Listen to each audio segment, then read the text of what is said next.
You know what they say? Same shit, different day. Well, different year, same Oscars. Deemed the Celebrity Whisperer by Playboy. This is the best interview of the day. Thanks for having me. You hit the nail on the head. 100%. Period, yeah. Touch them. You're cracking me up. Wear them, baby. She's good. Taylor Ferber.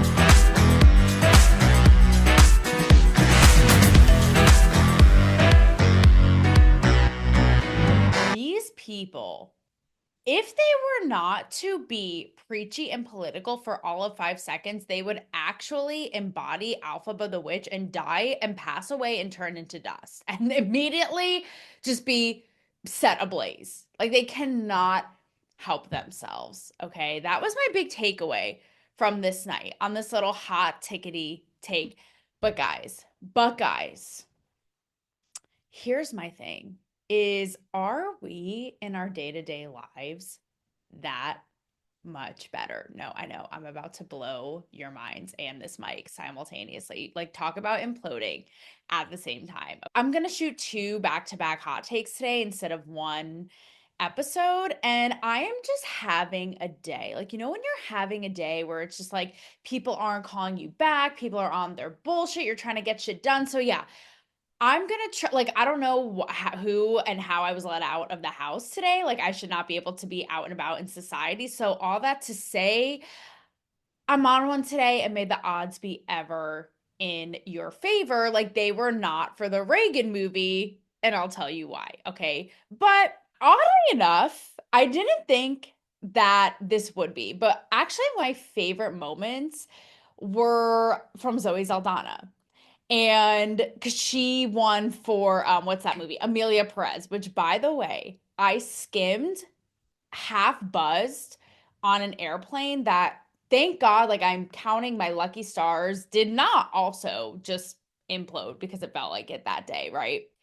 And I don't even know, like Samara Gill came on my show to talk about it, and she was absolutely right. Like, this movie, if that's what you want to call it, was just, from what I saw, okay, was just truly an acid trip from another dimension, like not from Mexico, like the Mexicans apparently want, and they're upset about that. It's like, babe, actually, you should be happy that this wasn't more representative of Mexico, because it would not give you guys a good look. Like, this movie was batshit crazy, okay? So I skimmed it, and that was enough of that. But either way, Zoe Saldana wins her first Oscar. And at first I was like, ugh, is this giving like DEI? Not her win, but she goes to the like, you know, I'm the first Dominican to win. I won't be the last. She starts going on the soapbox about how she comes from immigrant grandparents. By the way, sweetie, like, I know I look white bread and all, but I come from an immigrant mom, okay? So it's like potato, like one way, shape, or form, we've all been there. But I'm not going to knock Zoe Saldana, because actually she, in my experience with her, she's a total sweetheart. So all of that aside, like, fine, okay? Because at first I was like, okay, is this like a dig on Trump and immigration reform and all this that's happening? But I have to say, I actually found her like squealing out to her mom who was in the crowd. Like, she just won her first Dance Moms competition. I thought that she's like crying. She's shouting out to her mom, her sisters. I actually thought that it was super endearing and sweet. And having met Zoe Saldana in another really kind of like uptight and awkward environment, I can attest to her character, and she is sort of like this. Like, I feel like my Italian and her Latina, like, we would go to Pound Town, not on each other, but like having a night out on the town, I feel like. And also I feel like people don't fuck with us, like we can get fiery. Like, I just love that she's super like thoughtful and passionate and, you know, organic and in the moment. You know, when I met her, and some of you OGs may know this story, you know, but I met her at the Avengers Endgame junket, and it is very like militant. Like, you want to talk about like ice militant, like, you could never, okay? It is like they run the tight ship, those folks over at Disney and at MCU. And so you're in like the Four Seasons, and there's celebrities everywhere, and all of the, like, I see Robert Downey, I see Chadwick, I see just everyone you can name, right? And so they have you in and out. Like, it like you are in the lunch line in middle school. It is like get in, get out, get in, get out. And it's so awkward. And so I go in to interview her and Chris Pratt, right, who are co-stars in Guardians. And so I go in and it's like 5 jillion publicists, the entourage. I don't know, like maybe Blake Lively's publicist or her reputation, may it rest in peace, was present. I don't know, right? But you get it. Now you guys are getting a glimpse into my PTSD of the publicity world, thanks to, expose her operation of the Blake Lively situation with Justin Baldoni. But I get in, and sure enough, Chris Pratt leaves to go take a pre-break. So as I'm like, sure enough, just my luck. Like I just sat here and this guy's got to drain the snake, right? So he comes in and the cameras are rolling, right? And they expect me to go on something of, oh, your characters, oh, the comics, oh, the movies. No, bitch. I was like, Chris, like, how was your pee break? I hope it was a good one. We just shook hands. I don't know if you cleaned your hands, but I guess you're good. And they both like go on the Guardians roller coaster of a lifetime with this. Chris is like, oh, it was really good, but someone was right next to me and I had to fart and I didn't want to let it out. And here's Zoe, she hops in. Like you think it's like, oh, gross, like caveman. She's like, oh my God, I hate that. Like just as if it were the prelude to her shouting out, at the Oscars was her shouting to Chris Pratt with me, like, oh my God, I hate that when like you have to fart and hold it in because someone has the audacity to be next to you in a stall. Like she is consistent, I will say.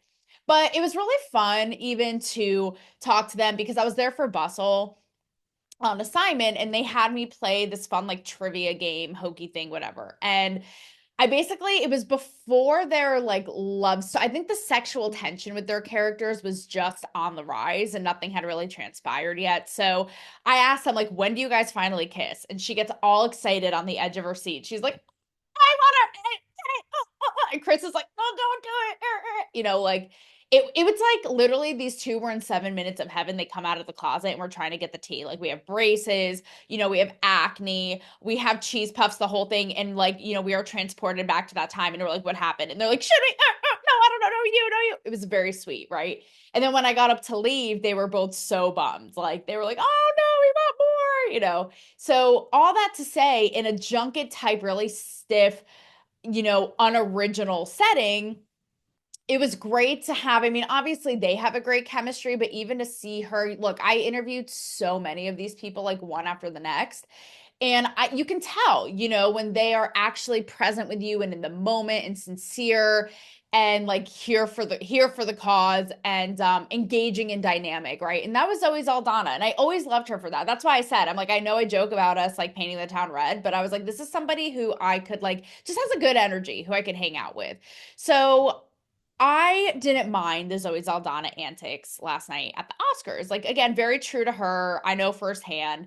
However, I do have a little, I don't want to say a bone to pick, but a little bit of constructive criticism that could have brought this clapback from an A minus to an A. So afterwards, she is in the press room and a reporter asked her about the flack that Amelia Perez got, despite checking every quota box under the sun. Like, I don't think it hit the furry categories, like the people who like to fuck animals or cats or whatever it is, or have like a cat fetish. But short of that, it pretty much hit every minority, under the sun.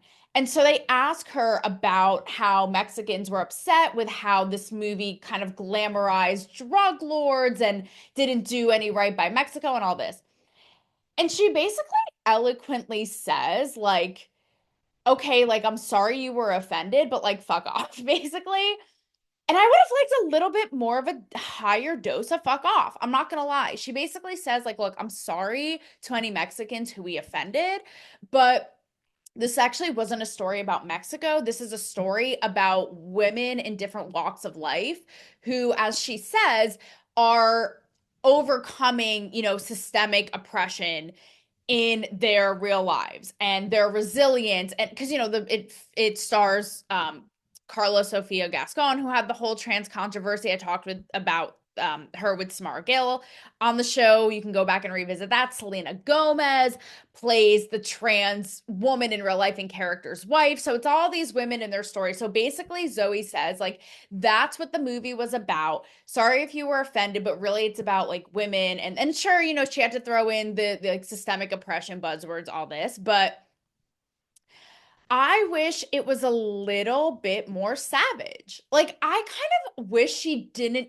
like, I sort of like how she was like, sorry if you were offended, but like, not my problem. I don't know. I don't know what technique I would, I would appreciate more. Like, on one end of it, it's like, you know, you draw in Caesar only to kill Caesar. It's sort of like that. It's like first you like primp and prime them and butter them up, and then it's like, I'm sorry if you're offended, but it's like, get fucked.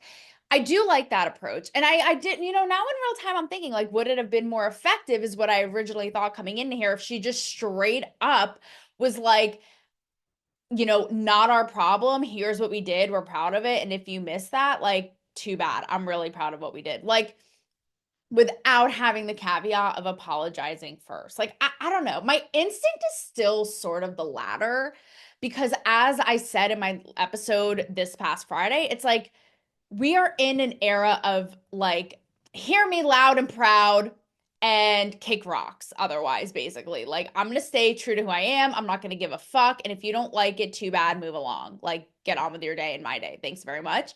I don't know. I kind of wish it was a little more savage and a little less apologetic. But all that to say, the rest of the night of politics wasn't, it won't get such a rave review from me as Zoe does. And again, that's just because I've met her. If I not had met her, I don't know that I would have the same reaction, but you know, short of braiding each other's hair, you know, we were in there like swimwear. So if this doesn't tip you off to how I'm like watching, by the way, don't think for a second I'm gonna live stream this and waste 3 hours of my precious existence. Okay. Like, unless my subconscious is uploaded onto a computer and AI to live on forever, you bet your ass I'm not gonna spend 3 hours watching this. So I, like any other civilized human, go back after and look at the highlights and clips on Instagram, right? So I'm rolling my eyes after being like someone who was at the Vanity Fair Oscar party years in a row, who was at these highly exclusive coveted events. Like, I'm not even going to get into what my wretched outfit choices looked like. That actually is the one qualm that I have with Zoe Saldana. Okay, like, babe, I had the nerve to dress like a cupcake and think that it was cute, but I also had not had my glow up and I had not shed my baby fat and I was poor. So I need to know what your excuse is. Okay. But I'm just rolling my eyes, being like, oh my God, like, these people don't learn. Like, nothing has changed. They are still on their same circle jerk until the end of time. Oh God, and I'm sitting there thinking, like, listen, enough has transpired. We know the tea. Like, how, like, they're all like monkeys clapping after one another for every political virtue signally point. And I'm thinking, like, how many people in this room are actually buying this shit? Okay. Like, raise of hands, except not, because you're all cowards, except for the one and only Ricky Gervais, who, you know, was the chosen one of all of this. But if this doesn't tell you everything, I don't know what will, before I get into the quick laundry list of all the nonsense. Apparently, the Reagan movie, which starred Dennis Quaid, and it was a really good movie. I saw it, and it was a biopic. If you don't know of Ronald Reagan, like, hello, welcome to the morning. Like, I thought I was having a day. Like, I didn't know your day was just, or existence for that matter, or year was that bad that you didn't even know that. No, but apparently the screenwriter came out and said that Reagan was shysted of any nom, like, literally not even like the ones no one cares about, like visual, this that costume. Okay, it was not recognized at all because it did not meet the DEI standards. Okay, well, certainly not for best picture, at least, because you still, like, I remember being invited on a Fox News and I talked on Brett Barr's show about this. This is when it first happened. I'm like, again, they're still doing this shit. Like, I remember when they had instilled these quote requirements that you had to meet 2 of 4, I guess now, which is like a minority person has to be featured in your movie, LGBT, whatever it is, right? Like, a person with one eyebrow, a person with a snaggle tooth, like all these kinds of things. And so Reagan was just too white. Like it was just too Wonder Bread to make the cut. And so that screenwriter is like, I got some bones to pick with this people. Honestly, we just get Clint Eastwood. Just get Clint Eastwood in your corner. Get John Voight, okay? Before they depart, you know, into another realm, out of here, on or off of aforementioned computer subconscious upload, okay? Get them in your court and let's wrangle this shit. Let's go. Like they got your back. Like we know where these dudes stand. These dudes too, like John Voight and Chris, how dare I? Clint Eastwood, like almost only the hottest American staple cowboy man of all time. They are obviously, unlike all of these clowns, very vocal politically. And part of me wonders, like, is that just because like they don't give a shit? Is that just because they're OG vets? Is that because like they're older, so they're like, I ain't giving a fuck? Like, you know, the elderly, they just like say what they think like toddlers.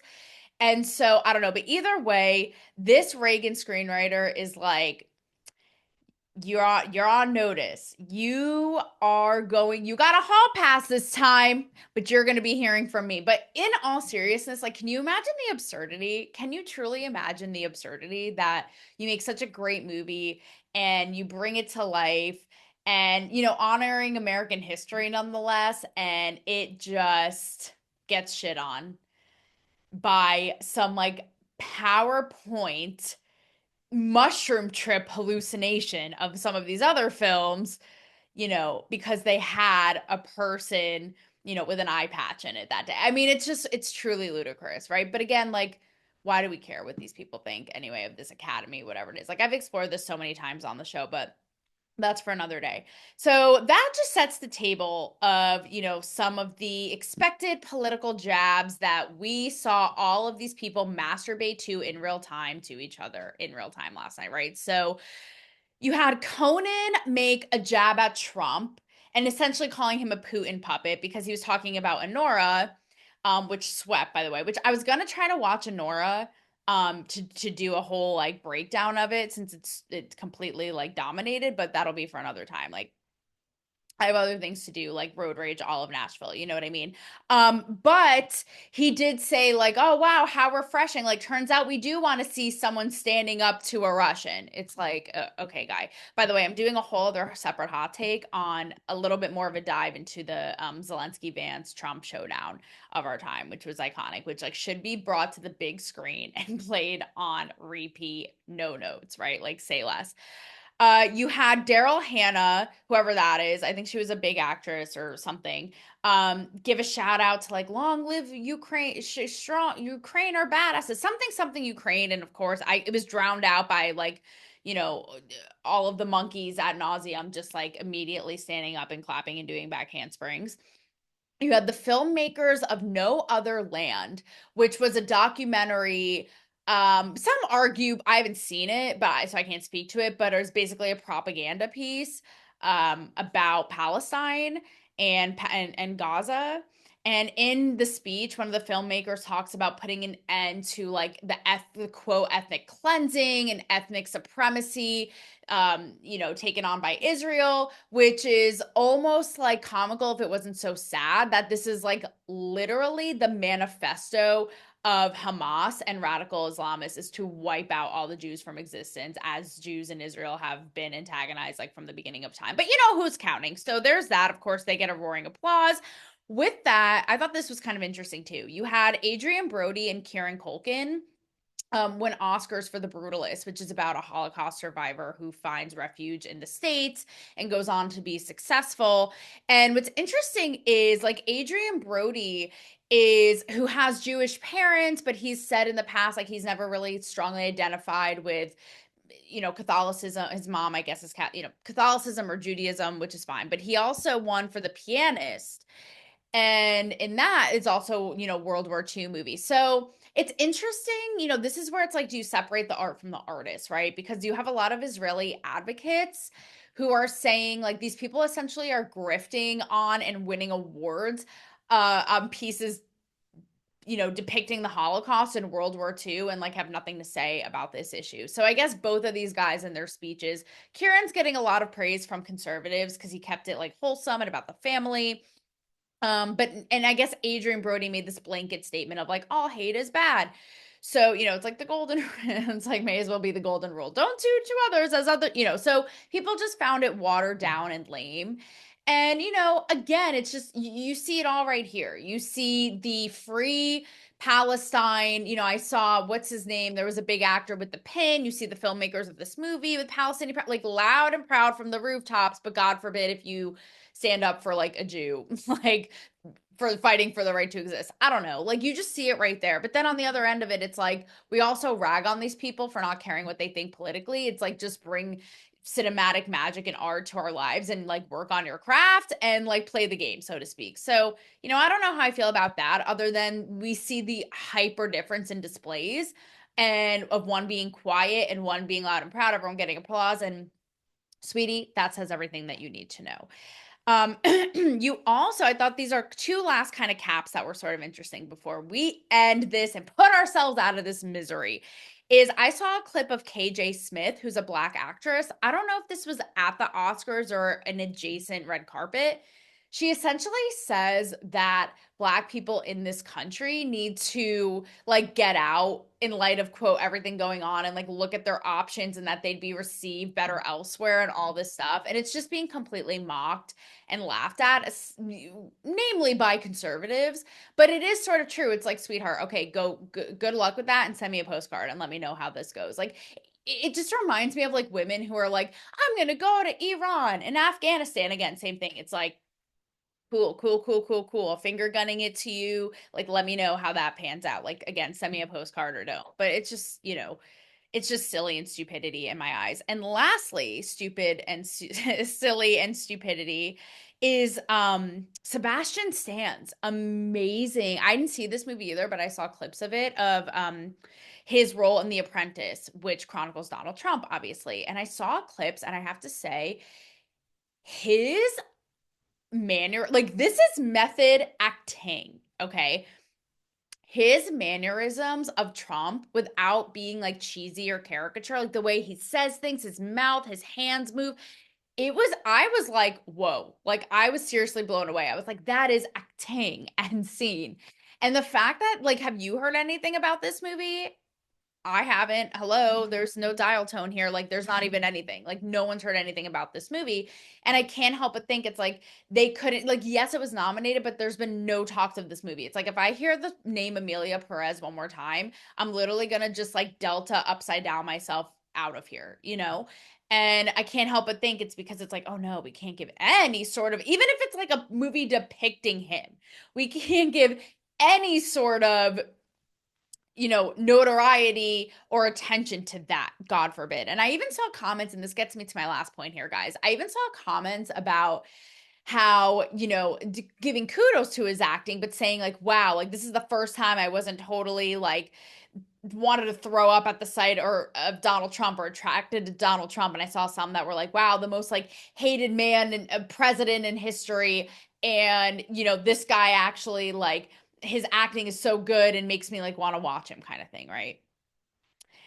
And I I have to think, I mean, again, it's just my big takeaway was like, gee, how mind numbing, just all of this on the whole. It's like, no matter what, no matter how many Meg the Stallion twerking, Beyonce, Cardi B unable to read, Oprah Winfrey endorsements, it's like they are still on their bullshit. We've seen the backlash of BLM, of COVID, of the election, all these causes or so-called causes that have backfired on Hollywood. And it's like they won't stop. And I just thought, wow, thank God I'm gonna, count my lucky stars that I'm no longer there. Could you, guys, imagine me like being dropped down and transported for all of 5 minutes? Like literally, I would be like, Mayday, SOS. I am Tom Hanks with Wilson. I'm building a fire. Somebody get me out of here. And it just made me think like, even I see it in my real life. It's like people, despite the unprecedented in many ways, an outpour of support for Trump and the red wave, so to speak, this election. How so many people, Hollywood people in my real life, they're so bought into nobody wanted this. No one likes what's happening. Everyone hates Trump. I don't get it. It's just, it's like this, it's Hollywood at large. It's like no matter what is in front of you, like what don't you get? What don't you see? Like, how do you not see that that's not the case? And the same thing with these guys. It's like they are so committed to their narrative. Like, what don't they get? What don't they get that this is not working for you? And full disclosure, this is why I said in the very beginning, like, are we all guilty of this in our real lives, right? Because I'm somebody, I mean, as you may know, I don't know what gave it away, but I can be very hard-headed. And I found even in my personal life that I can't even just believe I'm describing myself akin to one of these like crazy celebrities who's delusional, but sometimes I too, and I don't know about you, can be so committed to my narrative that despite all of the like right before my eyes, facts and events on the contrary or things that disprove me, I still will like hold on to my narrative and make it true. So, all that to say, I don't know, maybe take a moment today, you know, light a candle, have some essential oils for all I care. I don't even know. Like if you need to like bring in the future ghost of Clint Eastwood, but really think about that. It's like, do I do this? Because I'll tell you what, it is, I'm going to sound like my mom when I was in high school, but it's very unbecoming. And we see it on the world stage with these clowns, and we don't want to be that, and we don't want to be them. Like it is not the vibe.